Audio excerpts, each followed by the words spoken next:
북한이 오늘 아침 지대함 순항미사일로 추정되는 미사일 여러 발을 동해로 발사했습니다. 네, 관련 내용 문근식 한국국방안보포럼 대외협력국장과 함께 이야기 나눠보겠습니다. 어서 오세요. 네, 안녕하세요.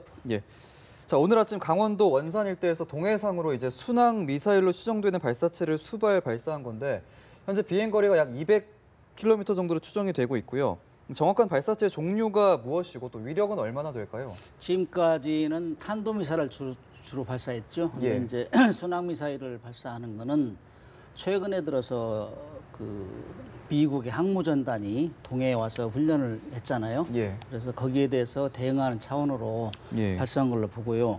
이 순항미사일은 함정을 공격하는 거기 때문에 그 위력이 크지는 않습니다. 예. 그리고 그렇지만 이제 우리 소형 제트 엔진을 가지고 날아가는 거거든요. 그래서 예. 저공 비행하고 그다음에 속력이 낮아요. 탄도미사일보다. 예. 그래서 속력이 낮기 때문에 중간에 요격당할 수가 있어요. 그렇지만 지금 북한은 자기들이 탄도미사일을 다종화시켜가지고 개발하고 있는 이런 상황에서 또 순항미사일을 쐈다. 이거는 이제는 항모전단이 두렵다. 지금 항모전단에서도 우리가 준비하고 있다. 이런 의도를 보여주는 거라고 볼 수 있습니다. 예. 네, 한반도에 접근하는 미국의 핵추진 항공모함을 비롯해서 해군 함정에 대응하기 위한 것이라는 그런 분석도 나오고 있습니다. 그렇죠. 조금 전에 언급했지만은 그동안 항모전단 두 척이 와서 이렇게 동해에서 훈련한 적은 없거든요. 예. 이제 북한을 상당히 압박하는 우리의 그 미국과의 협동 작전인데 여기에 대해서 북한이 강하게 지금 반발하는 이런 상황이 아닌가 이렇게 볼 수 있습니다. 예, 그렇군요. 자, 이번에 발사된 이제 단거리 지대함 순항 미사일. 북한이 지난 4월 15일에 이제 김일성 생일 기념 열병식에서 공개했던 지대함 미사일일 수가 있다 이런 관측도 나오거든요. 어떻게 보세요? 그렇죠. 지금 북한이 그때 여러 가지 미사일을 공개를 했는데 그 중에서 제일 눈에 띄었던 게 ICBM이에요. 예. 장거리 대륙간 탄도탄 거기에 플러스해서 우리가 추측하기로는 ASBM이 아니냐, Anti-Ship Ballistic Missile. 조금 전 오늘 쏜 거는 크루즈 미사일이란 말이에요. 순항 미사일 이게 예. 저공 비행하는 건데 요즘에는 이 함정을 공격할 때도 이렇게 탄도탄 형식으로 빌어서 속력을 높임으로써 함정에서 방어가 좀 불리하게 이렇게 하는 걸로 보고 있습니다. 네, 문재인 정부 출범 이후에 북한이 미사일을 쏜 게 벌써 5차례가 되는데요. 한국에서는 대화 교류나 뭐 그런 가능성까지도 거론이 되고 있는데 계속해서 북한이 이렇게 미사일을 발사하는 저희가 뭐라고 생각하십니까? 북한은 지금 여러 가지 패를 가지고 있죠. 특히 미사일 같은 경우는 이제 핵을 실겠다. 소형화, 경량화, 다종화를 이제 완성 단계에 있다. 이제 미국과의 이제 협상, 그다음 평화 협정 이런 걸 노리면서 우리가 새로 이제 정부가 바뀌니까 그들이 주장한 그 6.15 공동선언에 대한 이행을 하라 뭐 이런 걸 많이 요구할 거예요. 그래서 네. 미국도 압박하면서 우리한테도 대화 시그널을 보내고 있는 거죠. 그래서 양쪽을 다 이제 미사일을 사용해서 적절히 이렇게 활용하는 그런 교묘한 술책이 아닌가 이렇게 판단합니다. 예. 현재까지 이제 발사했던 미사일들을 쭉 봤을 때 좀 미사일 개발 수준이 어느 정도에 좀 도달해 있는지도 궁금하고 또 그들이 좀 최종적으로 또 원하는 게 어떤 것일까 이 부분도 많이 궁금하거든요. 미사일은 거기 핵탄두를 실었을 때가 이제 최후 정점입니다. 예. 그래서 북한이 원하는 거는 미사일의 핵무기를 소형화, 경량화, 다종화해서 그들이 가지고 있는 스커드 미사일, 노동 미사일, 무수단 미사일, 대포동 미사일 여기에 다 탑재하겠다 이거예요. 예. 그래서 북한은 이 경제 상황이 악화함에도 불구하고 핵과 미사일은 올인하고 있어요. 그거는 자기들이 핵과 미사일 갖지 않으면은 미국으로부터 자기들이 보호 안 된다. 특히 이제 환95 이런 데도 평가를 하고 있잖아요. 예. 북한은 핵과 미사일에 전력을 다 매달리고 있다. 그거 아니면 자기 체제가 붕괴된다고 생각해요. 그래서 지금 현재까지 지난번에는 화성 12호를 발사했죠. 그거는 한 6,000km 정도 보고 있어요. 그래서 예. 스커드 300에서 700km 정도 단거리부터 장거리까지 거의 지금 미사일을 완성 단계에 있다. 이렇게 보고 있습니다. 네. 그렇군요. 네, 북한의 미사일 발사가 기술력 향상에 있는 것인지 아니면 무력 시위의 주 목적이 있는 건지 평가가 또 엇갈리고 있습니다. 어떻게 보십니까? 양쪽 다 둘 보고 다, 있어요. 예. 예.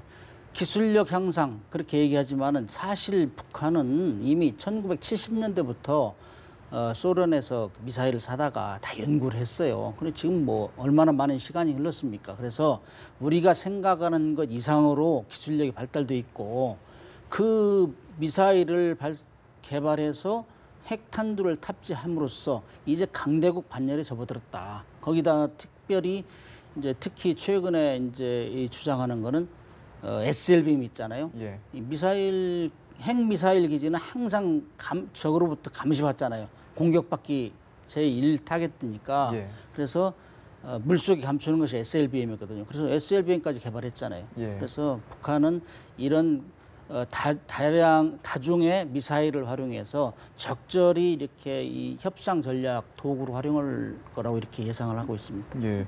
지난번 발사 때 이제 일본에서 자국 배타적 경제 수용 내에 떨어져서 굉장히 예민하게 반응을 했었는데 이번에 미국과 일본 반응은 어떨까요? 미국은 이미 이제 좀 무시하는 경향이 있어요. 아직 멀었다. 예. 그거는 뭐 자국민을 암신시키기 위해서 그런 건데 사실 미국도 내심은 걱정을 하고 있어요. 그렇기 때문에 항모 전단 2척을 보내서 훈련하고 그러죠.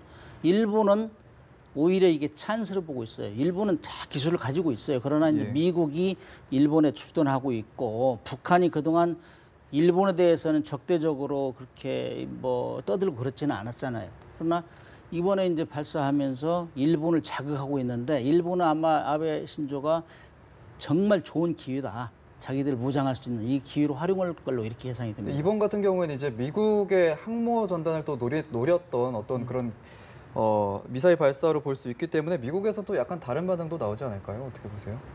그렇죠. 미국은 그런데 전 세계 1위 해군국답게 다양한 방어 체계가 있어요.